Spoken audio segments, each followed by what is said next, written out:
It's the end of 1940, and a crew from a German U-boat has just been pulled from the icy waters of the North Atlantic. Their vessel now rests somewhere on the seabed, and these men find themselves packed into the cargo hold of a British warship, drenched, freezing, and filled with fear. They'd heard the stories, those propaganda messages describing British captors as merciless and vindictive, eager to retaliate for every bomb dropped on London. When they finally set foot on British ground, pushed into detention facilities ringed with wire fencing and guard towers, they prepared themselves for brutality. What awaited them was beyond anything they'd imagined. Bewilderment delivered in newsprint every Friday evening at 6 o'clock precisely. The initial prisoner facilities created in Britain throughout 1940 were rushed constructions, frequently adapted from former military installations or countryside manors seized for wartime use. By the middle of 1941, Britain housed roughly 1,500 German captives, a figure that would expand to more than 400,000 before the war concluded. These soldiers came carrying beliefs molded by Dr. Goebbels' propaganda apparatus. Anticipate torture, anticipate hunger, anticipate degradation. The Nazi propaganda office had devoted years to making German troops dread imprisonment, spreading tales of Allied savagery. When these captives walked through facility entrances and received metal trays and instructions to form lines for food, many believed this was performance, a brief pretense before genuine punishment commenced. Daily schedules were put in place immediately. Morning count at sunrise, labor assignments throughout the day, curfew at 10 o'clock. The British sentries, mostly elderly Home Guard members or troops considered unsuitable for combat duty, enforced order without the violence these Germans anticipated. Yet, it was the meals that first challenged what these prisoners believed. Food came reliably, servings calculated following international Red Cross standards, which Britain honored seriously even while its own citizens faced food restrictions. The Germans observed, held back, and questioned when reality would hit. Then Friday arrived. That initial Friday inside the facility, something shifted in the mood. Sentries, who'd been strict throughout the week, suddenly appeared almost pleasant. The normal kitchen aromas of stewed greens and thin tea gave way to something completely unexpected. Heated oil, sodium, vinegar piercing the atmosphere. Captives saw the sentries clustering around the facility kitchen, showing excitement they'd never displayed for Monday's lamb stew. Some sentries were genuinely grinning, bantering among themselves, and when the meal finally appeared, it came enclosed in yesterday's papers, oily printer's ink staining their hands. The Germans examined these packages with profound distrust. Whatever retribution the British had been organizing apparently was beginning now. The stressed human brain looks for connections, particularly dangerous ones. German prisoners entering British facilities brought mental models constructed by years of Nazi conditioning about enemy cruelty. The propaganda had been detailed and continuous. Goebbels' office circulated pamphlets to Wehrmacht troops during 1939 and 1940, showing Allied soldiers as brutal, especially regarding captives. One popular leaflet stated British facilities employed starvation as standard practice, that prisoners received livestock fodder combined with wood dust. Another implied captives underwent medical experiments involving intentional undernourishment. These weren't casual intimidation methods. They were crafted to make German troops battle more fiercely, yield less frequently, and if taken prisoner, view everything through suspicion and victimization. When these soldiers met actual British provisions, their reaction was foreseeable. The food wasn't recognizable, meaning it must be inferior. It wasn't German, meaning it must be punishment. This mental distortion had historical roots. Throughout World War I, German prisoners in Britain had truly suffered not from intentional brutality, but from the U-boat embargo that deprived Britain itself. By 1917, both prisoners and captors were undernourished. That generational experience persisted, transmitted through families and military tradition. Senior Wehrmacht troops in 1940 occasionally had fathers who'd been British detainees in the earlier conflict, and those fathers' accounts influenced what they expected. But there was something deeper. The German military's own prisoner handling established a psychological reflection. By 1941, circumstances in German detention camps, especially those confining Soviet prisoners, were disastrous. Starvation was intentional. Of the 5.7 million Soviet prisoners taken by Germany, roughly 3.3 million perished in detention, many through systematic neglect and deprivation. German troops understood this, even if they rarely spoke of it. It generated an unconscious belief. If we handle prisoners this way, certainly the opposition does worse. Projection transformed into expectation. The British provisions these Germans faced seemed to validate their darkest assumptions, but for entirely mistaken reasons. Wartime restrictions had converted British cooking into something barely recognizable, even to the British population. By 1942, butter was restricted to 2 ounces per individual weekly, meat to 1 shilling's value, sugar to 8 ounces.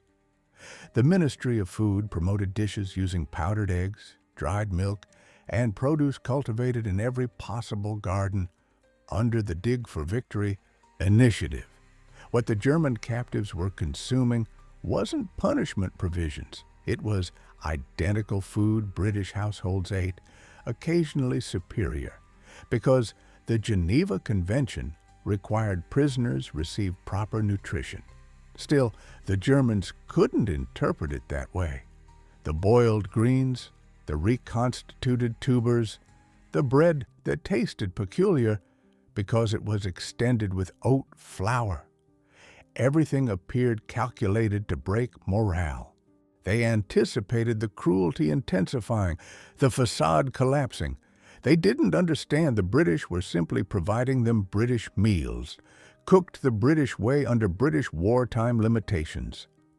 The genuine surprise was approaching, enclosed in yesterday's paper, carrying scents of malt vinegar and the ocean. The dawn meal established expectations. Porridge resembling gray cement, tea potent enough to remove paint, bread that fell apart like dust. One Luftwaffe pilot, Klaus Hartmann, recorded in his journal that the breakfast appeared like something removed from a livestock building floor. The German captives gathered in dining facilities with their metal plates prodding at food that appeared purposely designed to crush morale. They weren't completely mistaken about the standard.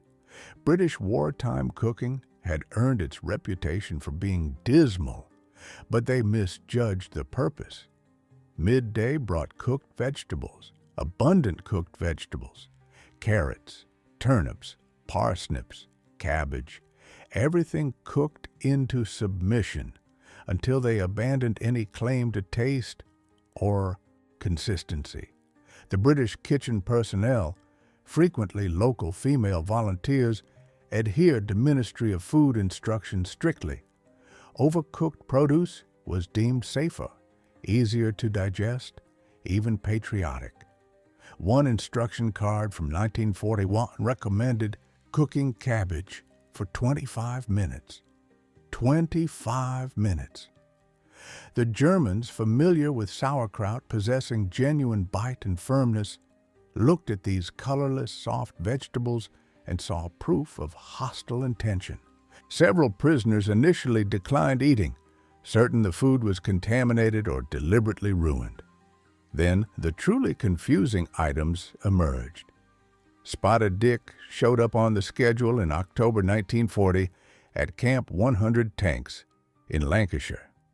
The German captives inspected this steamed sweat dessert filled with currants with authentic concern. The title itself sounded like an illness.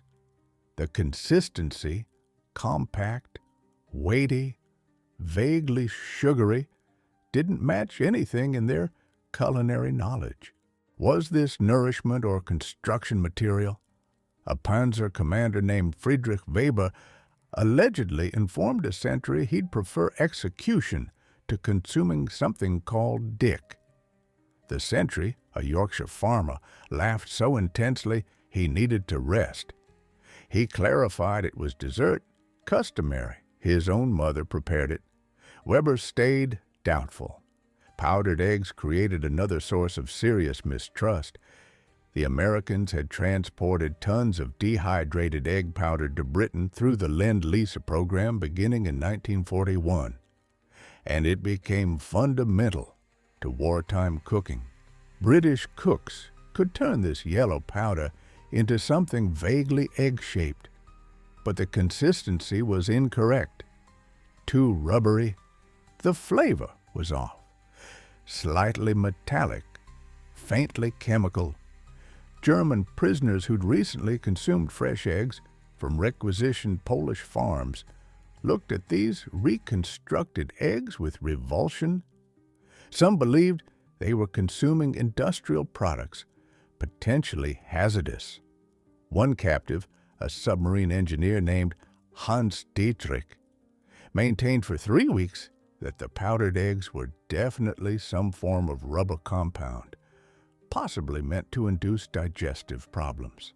He composed letters home, which naturally never arrived, explaining how the British were gradually poisoning prisoners with industrial substances disguised as food.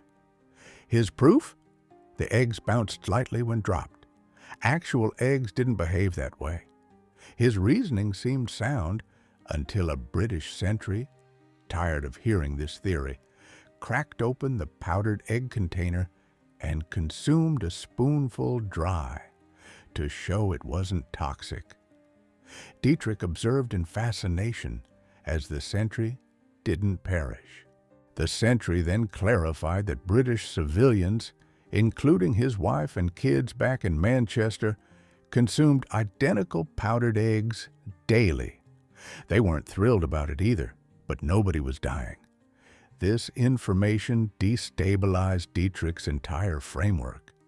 If the British fed their own families this strange food, perhaps it actually was just food, merely terrible food. The concept that an entire country might voluntarily consume awful food as part of sacrifice rather than malicious intent took weeks to fully grasp. But nothing, absolutely nothing, prepared the German captives for Friday. The initial Friday came with suspicion.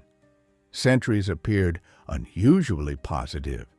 The kitchen emanated unfamiliar scents. Then the meal emerged, wrapped in newspaper, still steaming. Each captive received an identical package. Inside, something golden, crispy, almost beautiful. Fish, battered and fried, accompanied by thick-cut potatoes, also fried, glistening with oil. The fragrance was magnificent. Salt, vinegar, the ocean, hot fat combining into something that activated instinctive responses. Mouths produced saliva. Stomachs contracted with appetite, actual appetite, not the reluctant acknowledgement of necessity that characterized every previous meal. Hans Dietrich, still recovering from the powdered egg incident, opened his package slowly, anticipating hidden punishment. Perhaps the fish was spoiled. Perhaps the oil was rancid. Perhaps this was the moment when British hospitality revealed its actual nature. He took a cautious bite. His mind attempted processing conflicting information. This was extraordinary.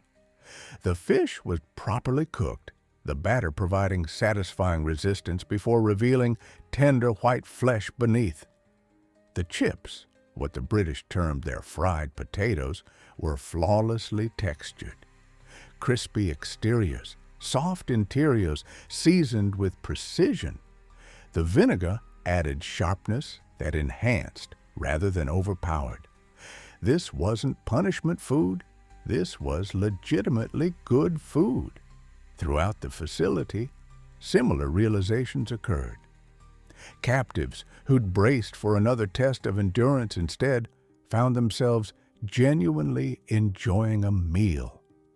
Several finished their portions and glanced around, half expecting sentries to laugh, to acknowledge this was mockery, that genuine German food was superior. Instead, the sentries were consuming identical meals, showing equal satisfaction.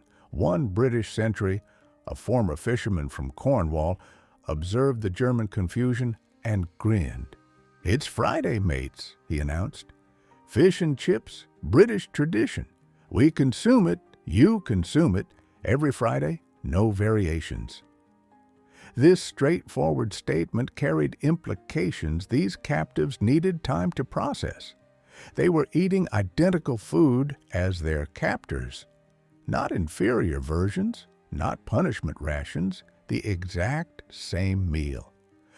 During an era when hierarchies meant everything, when distinctions between victor and defeated were meant to be absolute, this equality felt revolutionary. The captives started discussing among themselves, debating theories. Some argued this was clearly calculated, making them reliant on British generosity. Others suggested it was merely practical, easier to prepare one meal than multiple versions. A minority, including Klaus Hartmann, the Luftwaffe pilot, offered a different interpretation. Perhaps, he cautiously proposed, the British genuinely didn't view them as beneath human consideration. Perhaps this wasn't strategy at all. Perhaps it was simply how they operated. This concept proved most disturbing of all. The following Friday came. Once more, fish and chips arrived at 6 o'clock. Then the Friday following, and the one thereafter. Through autumn 1940, through the winter when German bombers still targeted London, through spring 1941 when the Blitz ultimately ended, Friday remained unchanged, regardless of developments on battlefronts, regardless of which side gained or lost ground, regardless of news from home. Friday meant fish and chips, delivered punctually, wrapped in newspaper, consumed by sentries and captives alike. This consistency carried its own communication. The world outside might be turmoil and uncertainty, but inside these fences, Friday possessed meaning, structure, anticipation, something approaching normalcy. For soldiers trained to expect opponents to match or surpass their own forces' cruelty, this relentless decency was confusing. Some captives struggled accepting it throughout their entire detention. They remained convinced that eventually, when Germany prevailed, or when Britain confronted sufficient pressure, the facade would collapse and actual treatment would start. Others, slowly, reluctantly, started reconsidering what they'd been instructed to believe. Friedrich Weber, the panzer commander who'd initially refused Spotted Dick, began requesting British cookbooks through the Red Cross. He informed a fellow captive he intended opening a Bavarian restaurant serving British food after the war. Nobody believed him. he appeared serious. The culinary education continued. Bread and butter pudding emerged in November, utilizing stale bread, dried fruit, and custard created from powdered milk. Toad in the hole followed, sausages baked in Yorkshire pudding batter. Shepherd's pie became frequent, minced meat beneath mashed potatoes. Each dish initially met skepticism, then hesitant acceptance. The German captives were experiencing something unexpected. They were becoming familiar with British culture through its humblest expression, everyday food consumed by everyday people. This wasn't the Britain of propaganda, not the empire of arrogance and privilege. This was the Britain of rationing and making do, of converting limitations into traditions, of discovering dignity in simplicity. Interestingly, the captives began noticing variations among themselves. Those from working-class families in Hamburg or Berlin adapted more rapidly. The food wasn't dramatically different from what they'd known. Basic, hearty, designed for sustenance, not sophistication. Prisoners from wealthier backgrounds, familiar with more refined cuisine, struggled more. They'd lost more than liberty. They'd lost the assumption that quality correlated with worthiness. The British weren't providing them fine dining. They were providing them equality. For certain individuals, the latter proved harder accepting than the former. By 1942, patterns were firmly established. Friday had become sacred. Captives who'd been imprisoned for 18 months could accurately predict the evening meal without checking schedules. The smell alone was sufficient. That distinct combination of hot oil and vinegar became associated not merely with food, but with something larger. Evidence that regardless of what governments ordered soldiers to do to one another, some shared humanity persisted. Some things remained ordinary and good. Mail from Germany, when it occasionally arrived through neutral countries, brought reports of conditions elsewhere. Families mentioned food shortages. Cities described increasing hunger. Troops on the Eastern Front referenced starvation among civilian populations. The German captives in Britain read these letters while consuming their weekly fish and chips and confronted uncomfortable questions. If conditions in Germany were increasingly desperate, why were they, the captured enemies, eating reasonably well? The explanation wasn't complicated, though it required acknowledging. Britain honored international agreements regarding prisoner treatment even when its opponent didn't reciprocate. This wasn't weakness or naivety. It was intentional policy reflecting values Britain had decided to maintain regardless of circumstances. For some German captives, this became their initial encounter with the concept that principles might genuinely guide actions, even when inconvenient. Werner Schmidt, a signals officer from Hamburg, wrote in a letter ultimately intercepted by censors, "They feed us what they feed their own families. I've seen sentries ration books. The portions match ours. Sometimes ours are larger because of Geneva requirements. They follow rules even when rules disadvantage them. I don't understand this. We didn't behave this way in Poland. We definitely didn't behave this way in Russia.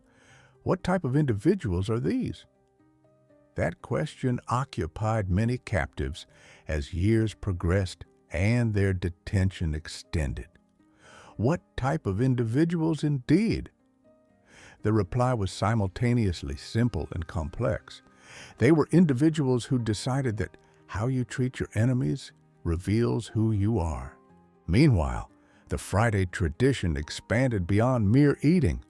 Captives began anticipating it, discussing it, using it as marking time. 3 Fridays, until Christmas. 7 Fridays since I received a letter. 15 Fridays, and I've been here a year. The ritual provided structure in the formless time of detention. It also generated something resembling community. Sentries and captives who shared this weekly meal began conversing more freely. Not friendship. The circumstances forbade that, but recognition. On Fridays, when everyone consumed identical fish and chips, the distinction between captor and captive momentarily became less rigid. Stories were exchanged. A sentry from Liverpool discussed the bombings, how his neighborhood was destroyed, how he slept in underground stations with thousands of others. A German captive from Berlin described similar experiences from Allied bombing runs, the dread of sirens, the counting heartbeats in shelters, praying your house would be standing when you emerged. They discovered their experiences weren't dissimilar. Terror translated across languages. These weren't political discussions. Nobody debated who initiated the war or who deserved what. They were merely two individuals who'd survived bombings, sharing that specific understanding that only survivors possess. Over fried fish and potatoes wrapped in newspaper, human connection occurred despite everything designed to prevent it. Not every captive participated. Some retained their indoctrination completely. They consumed the Friday meal, but rejected its implications. They remained convinced of their racial superiority, that British kindness was weakness, that Germany's ultimate victory was inevitable. Others experienced internal conflict. They couldn't reject the evidence before them, the persistent proof that their opponents weren't monsters. But they couldn't accept it either, because acceptance demanded reconsidering everything they'd believed. A handful, though, underwent genuine transformation.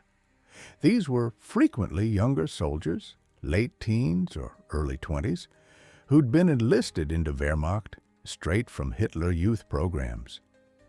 They'd known nothing except Nazi ideology their entire conscious lives.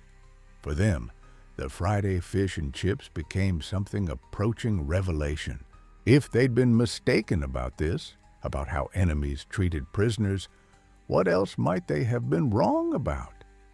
These questions were dangerous. Even in British detention, German captives maintained hierarchies. Officers supervised enlisted personnel. Dedicated Nazis monitored for disloyalty. Expressing doubt about the Reich could result in severe social consequences, occasionally physical violence from fellow captives. So those experiencing doubt stayed silent, consuming their Friday meals and keeping their changing beliefs private. But the seeds were planted. The British, whether intentionally or not, were demonstrating through simple, consistent action that an alternative to Nazi ideology existed. That strength didn't require cruelty.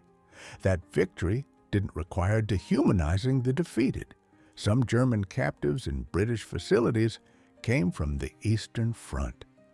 They'd witnessed or participated in this system where Soviet prisoners received perhaps 700 calories daily, sufficient to prolong dying, insufficient to sustain living.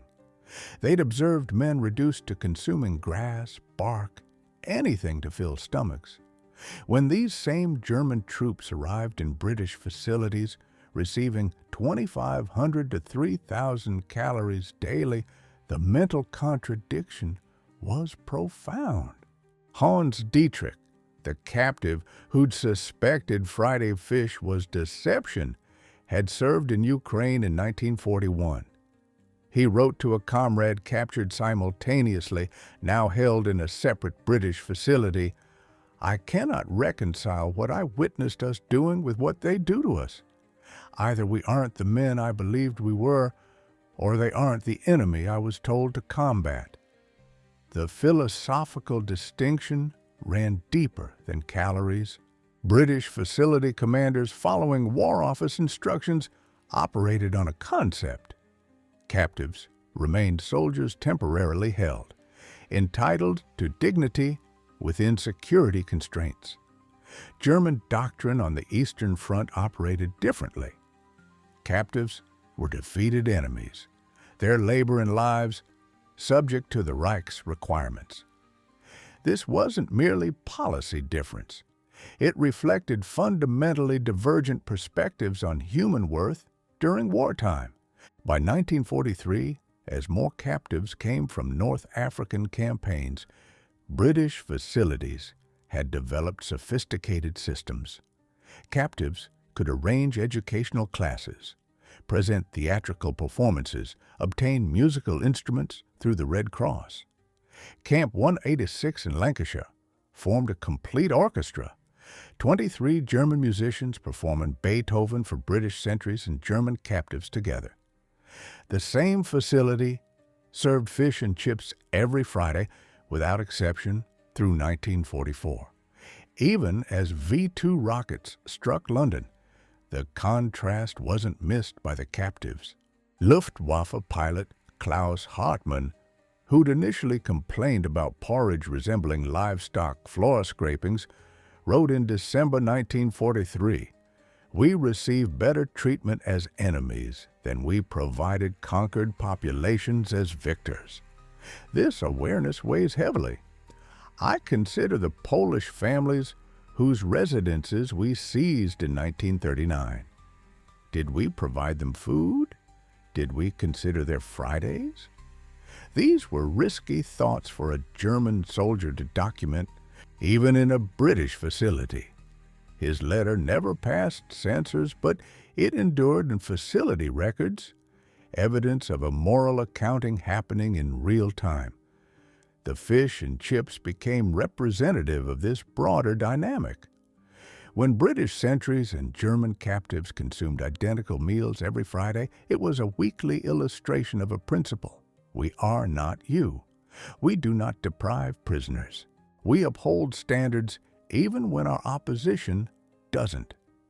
For some German prisoners, this was their initial exposure to the idea that military force could be exercised with limitation, that power didn't require brutality to demonstrate itself. The war concluded in May 1945, but captives didn't return home immediately. Repatriation required months, occasionally years.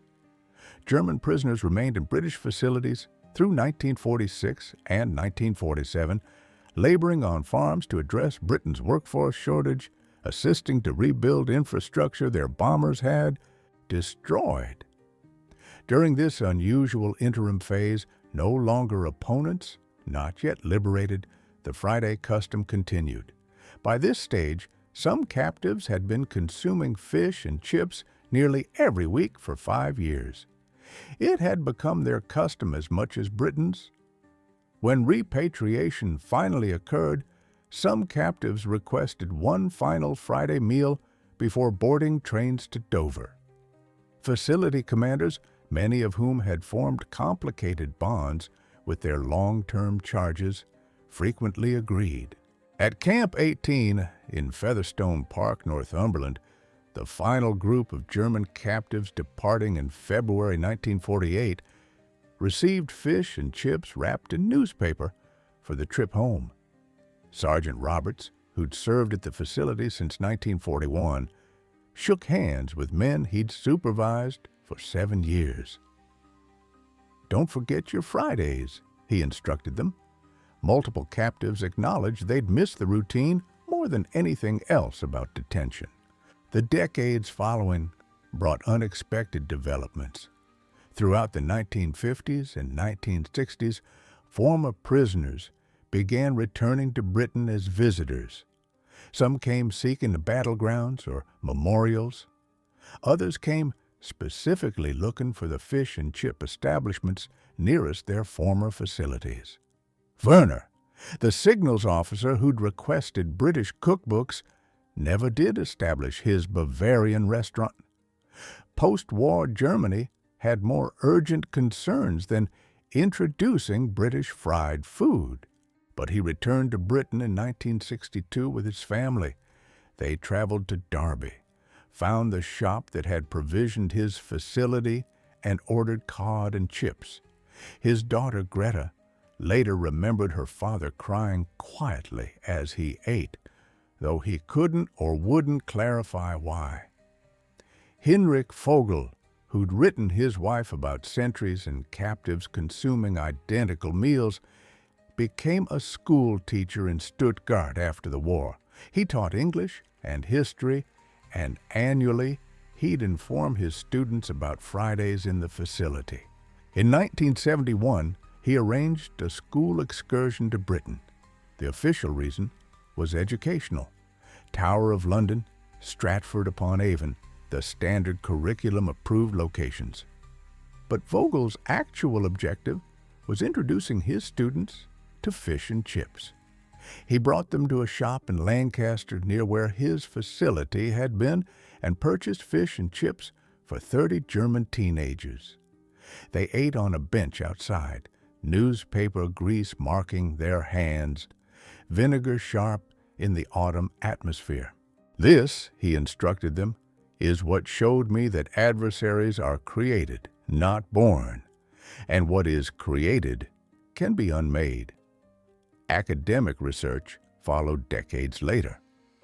Dr. Sarah Matthews at the University of Manchester published studies in 1998 examining food's function in prisoner psychology during World War II. Her conversations with surviving German captives revealed consistent themes. The Friday ritual offered structure, predictability, and most significantly, proof of shared humanity.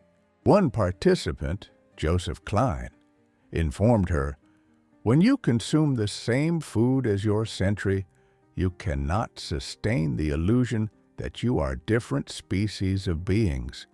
The potato doesn't distinguish whether it's nourishing a German or an Englishman. Neither does the fish." Contemporary fish and chip establishments across Britain exhibit black and white photographs from the 1940s. Lines of people waiting with newspapers folded under arms, prepared to receive their Friday packages. Some shops near former facility locations have added historical markers noting their wartime function, feeding both sentries and captives. In Comrie, Scotland, the local chip shop has a displayed letter from a former prisoner who visited in 1983, thanking them for feeding a homesick youth who didn't realize he could discover comfort in enemy food. The final confirmed surviving German prisoner who'd been held in Britain, Otto Fischer, died in 2019 at age 97. His family reported that until his later years, he maintained fish and chips every Friday prepared precisely as he remembered. Crispy coating, proper chips, malt vinegar, salt, wrapped in newspaper, though regulations no longer permitted it. When asked why he preserved the custom 7 decades after release, he stated simply, "It reminds me that people are simply people, even when governments instruct us otherwise." That lesson required millions of lives to learn. I respect it every Friday. His local German newspaper published the obituary alongside a photograph of Fischer at age 23 in British detention and at age 95 holding a package of fish and chips, displaying the same expression in both photographs, the expression of a man who found something unexpected and chose never to forget it.